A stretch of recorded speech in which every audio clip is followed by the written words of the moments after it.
राज्य के यशस्वी लोकप्रिय किसान हितैषी और ऊर्जावान मुख्यमंत्री माननीय श्री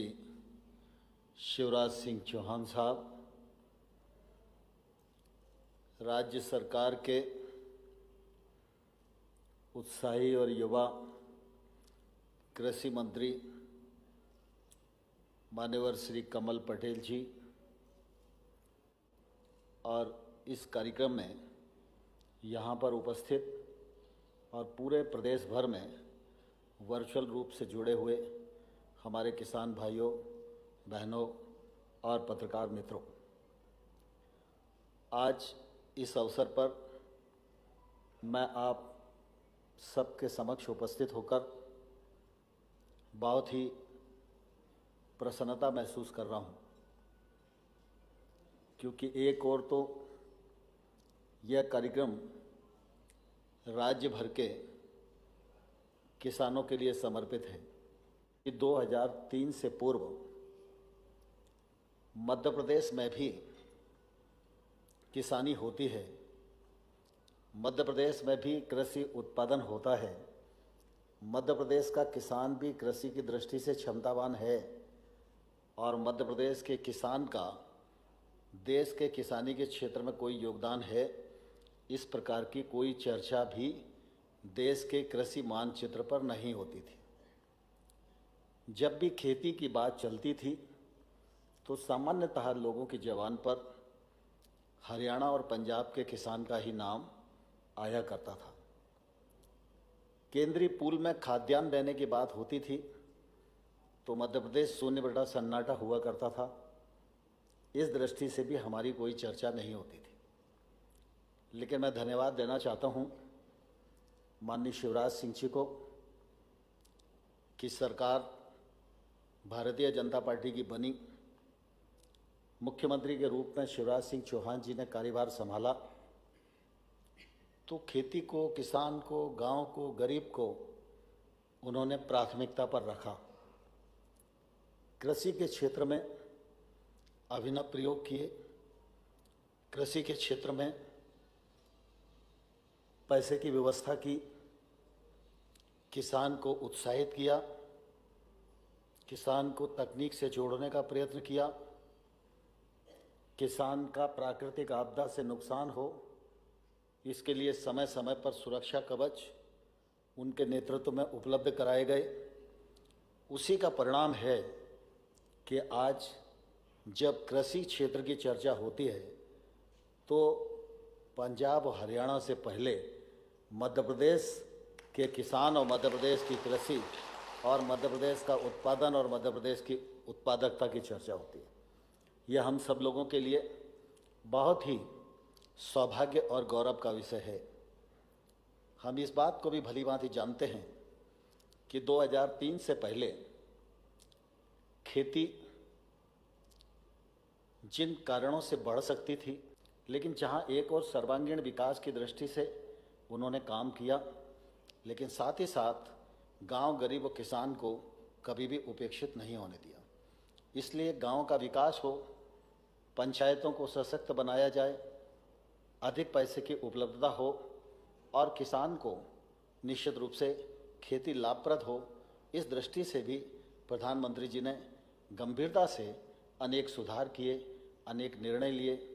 और उसका परिणाम भी हम सब लोगों के सामने आज परिलक्षित होता हुआ दिखाई देता था। किसी भी देश भर के किसान ने मांग नहीं की थी कि पीएम किसान सम्मान निधि योजना के माध्यम से उसको 6,000 रुपया वार्षिक उपलब्ध कराया जाए। लेकिन जब हम देखते हैं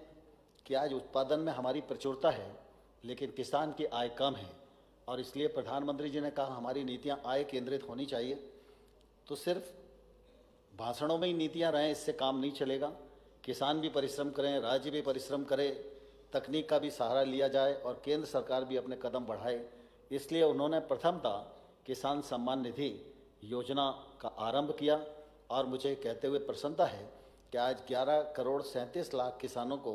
1,58,000 करोड़ रुपए से अधिक पैसा उनके खातों में इस योजना के माध्यम से जमा किया गया। हम यह भी जानते हैं कि हमारे देश में 85-86%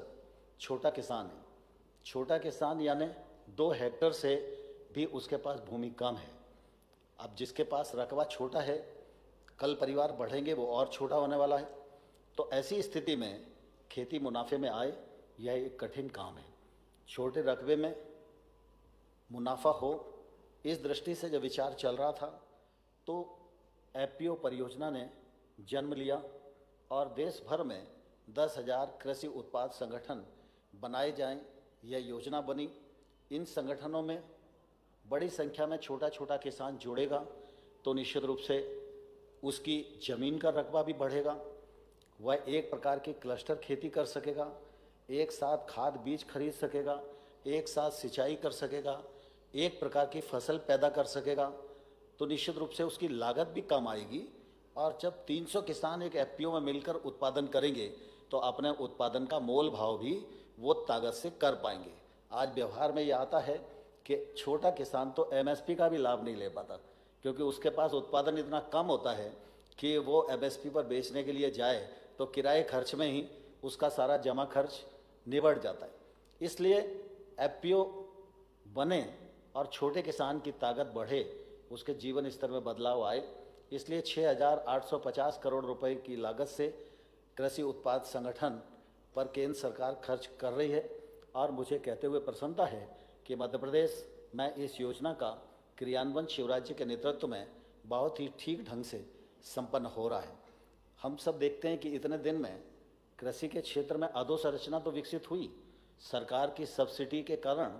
कई जगह कोल्ड स्टोरेज बने, कई जगह वेयर हाउस बने, लेकिन वो सब बने वहीं हैं जहाँ जिला स्थान है या जहाँ बड़ी मंडी का स्थान है। अब जहाँ जिला स्थान और बड़ी मंडी का स्थान है तो सामान्य तौर पर जो इंफ्रास्ट्रक्चर बना है उस इंफ्रास्ट्रक्चर का फ़ायदा किसान को नहीं मिलता। जिला स्थान या बड़ी मंडी के स्तर पर कोई वेयर हाउस बना है तो निश्चित रूप से या तो वो एफसीआई के माल को भर रहा है और या फिर किसी व्यापारी के द्वारा खरीदे हुए माल को भर रहा है। किसान से उसकी इतनी दूरी होने के कारण, गैप होने के कारण, किसान अगर अपनी फसल को 2 महीने रोकना चाहता है तो उसके लिए ये साधन नहीं है और इसलिए किसान की मजबूरी है कि जैसे ही रास आती है तो वो मंडी के लिए भागता है, क्योंकि उसके पास रहने को जगह नहीं है। इसलिए ये जो एग्रीकल्चर के क्षेत्र में गैप्स हैं, इन गैप्स को भरने के लिए 1 लाख करोड़ रुपए की इंफ्रास्ट्रक्चर योजना बनाई गई और सिर्फ एग्रीकल्चर के क्षेत्र में 1 लाख करोड़ है। लेकिन साथ ही अगर हम देखेंगे तो कृषि के साथ जो सहायक धंधे हैं, पशुपालन है तो उसके लिए 15,000 करोड़ रुपए का प्रावधान है, मछली पालन है तो उसके लिए 20,000 करोड़ का प्रावधान है, फूड प्रोसेसिंग है तो उसके लिए 10,000 करोड़ का प्रावधान है, औषधि खेती है तो उसके लिए 4,000 करोड़ का प्रावधान है, मधुमक्खी पालन है तो उसके लिए 500 करोड़ रुपए का प्रावधान है। तो कुल मिला के कृषि क्षेत्र के लिए अगर हम देखें तो 1.5 लाख करोड़ रुपए की उपलब्धता इन गैप्स को भरने के लिए प्रधानमंत्री जी ने उपलब्ध कराई है। और मुझे कहते हुए बहुत गौरव होता है जब मैं दिल्ली में समीक्षा के लिए कभी बैठता हूँ तो इस इंफ्रास्ट्रक्चर फंड का उपयोग पूरा देश करे, ये लगातार हम आग्रह करते रहते हैं। इसी महीने में मैंने पूरे देश के मुख्यमंत्री, कृषि मंत्री और बाकी हमारे केंद्र शासित राज्यों के साथ चर्चा की और उनको आग्रह किया कि ये फंड आपके लिए उपलब्ध है, इसका फ़ायदा हमें उठाना चाहिए। अभी तक 10,000 करोड़ रुपए की परियोजनाएं हमारे विभाग को प्रस्तुत की गई हैं और उसमें अगर हम देखेंगे तो 5,000 करोड़ रुपया लगभग बैंकों से स्वीकृति प्रदान कर दी गई है। इस के क्रियान्वयन में भी मध्य प्रदेश अग्रणी रूप से काम कर रहा है। यह हम सब लोगों के लिए निश्चित रूप से बहुत ही प्रसन्नता की बात है। इस योजना में हम लोगों ने थोड़ा परिवर्तन भी किया है। सामान्य तौर पर नए सुधार कानूनों के परिणाम स्वरूप किसान जब अपनी फसल बेचने के लिए घर से ही स्वतंत्र होएगा तो कई बार सरकारों के मन में आता है कि मंडी फी कम हो जाएगी, छूट जाएगी, तो मंडी का काम कैसे चलेगा। इसलिए कृषि उपज मंडी और राज्य सरकार और केंद्र सरकार की जो एजेंसियां कृषि के क्षेत्र में काम करती हैं वो भी इस इंफ्रास्ट्रक्चर फंड का लाभ ले सकती हैं। कृषि उपज मंडी चाहे तो अपने प्रेमाइसेस में कोल्ड स्टोरेज, ग्रेडिंग मशीनें, अपना वेयर हाउस ये बना सकती हैं। वो चाहे तो अपने परिक्षेत्र में जो उसका कमांड एरिया है उस कमांड एरिया में भी इस प्रकार का इंफ्रास्ट्रक्चर बनाकर दूर दराज गाँव में किसानों को भी मौलिक सुविधा उपलब्ध करा सकती हैं और अपनी आय के साधन को भी निश्चित रूप से बढ़ा सकती हैं। दलहन तिलहन इस क्षेत्र में भी भारत सरकार ने मिशन मोड पर काम करना प्रारंभ कर दिया है और मैं समझता हूं कि दिनों दिन राज्य उस दिशा में आगे बढ़ रहे हैं और हमारा रकबा भी बढ़ रहा है। पिछले दिनों ऑयल पाम के बारे में भी निर्णय मंत्रिपरिषद ने किया, उसको मिशन मोड पर हम ले जा रहे हैं और वहाँ के जो किसान हैं उन किसानों की तकलीफ़ को सुनकर उसका निराकरण करके एक ऐसी योजित स्कीम बनाई है जिससे किसान को भी अपने वाजिब मूल्य प्राप्त करने के लिए आश्वस्ति रहे और दूर दराज क्षेत्र में इन्वेस्टर भी इन्वेस्ट करने के लिए वहाँ जा सके। पाम ऑयल की दृष्टि से काम करना इसलिए भी आवश्यक था क्योंकि 1 हेक्टेयर में अगर हम सरसों पैदा करते हैं और 1 हेक्टेयर में हम पाम ऑयल पैदा करते हैं तो सरसों की पैदावार से पाम ऑयल की जो पैदावार है वो लगभग 4 गुनी होती है। दूसरा, आज की परिस्थिति में जो खाद्य तेल की हमारे यहाँ खपत है उस खपत में 80,000 करोड़ रुपए का लगभग इंपोर्ट हमको करना पड़ता है और टोटल जो खाद्य तेल की उपलब्धता है उसमें 56% हिस्सा ऑयल पाम का है और इसलिए मूंगफली बढ़े, सरसों बढ़े, सूरजमुखी बढ़े, बाकी सब जिन्स बढ़े, ये तो हमारी प्राथमिकता है, लेकिन ऑयल पाम की दृष्टि से भी हम आगे बढ़ सकें इसलिए ये निर्णय भी अभी प्रधानमंत्री जी ने किया है। तो स्वाभाविक रूप से कृषि क्षेत्र में समग्रता को ध्यान में रखते हुए हम सब लोगों को और कदम से कदम और कंधे से कंधा मिलाकर आगे बढ़ने की आवश्यकता है। किसानी का क्षेत्र इसलिए भी बहुत ज़रूरी है, किसान सबसे बड़ा देश का उत्पादक है और किसान ही इस देश का सबसे बड़ा उपभोक्ता है। अगर किसान को उसके उत्पादन के वाजिब दाम मिलेंगे, किसान की जेब में पैसा होगा तो देश के सारे बाजार चलेंगे और अगर किसान की जेब में पैसा नहीं होगा तो बहुत सारे कल कारखाने उत्पादन तो कर सकते हैं लेकिन उनमें खरीदने वाले लोग उतनी मात्रा में नहीं होंगे जितनी मात्रा में उन्हें चाहिए। इसलिए किसान हमारी प्रधानता भी है, किसान हमारी प्राथमिकता भी है और मुझे प्रसन्नता है भारत सरकार दृढ़ संकल्प के साथ काम कर रही है और मध्य प्रदेश शिवराज जी के नेतृत्व में अपने किसान के जीवन स्तर में बदलाव लाने के लिए पूरी ताकत के साथ कदम से कदम मिलाकर दौड़ रहा है। यह प्रयत्न सफल हों और मध्य प्रदेश की agriculture growth rate Shivraj ji के नेतृत्व में दिनों दिन और बढ़ती रहे, ऐसी शुभकामनाएं देते हुए आप सबको हृदय से बहुत बहुत धन्यवाद देता हूं। जय भारत।